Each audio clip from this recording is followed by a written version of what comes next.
ሰላም ጤና ይስጥልኝ። ያሬድ ንጉሴ ይባላል። በትምህርት ብዙ ስላልገፋች ማዘር 4 ልጅ ማስተማር አለ።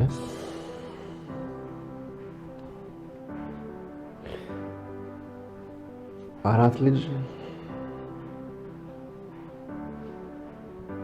ልብስ፣ ጫማ ከጓደኞች እኩል እንዲሁም መፈለግ አለ።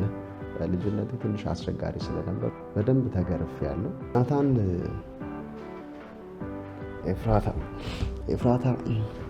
ኤፍራታ ቁምት ነገራችን ላይ የሚያፈቅር ሰው ቀና ልብ ያለው ሰው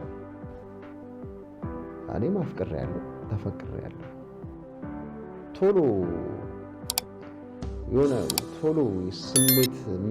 ቶሎ ይሰማኛል። ከመጀመሪያ በልጅነቴ ነው አባቴን ያጣሁት። ፍቅር ባለበት መከባበር አለ ብዬ አስባለሁ። እኛ ያደግነው እንደዛ ነው።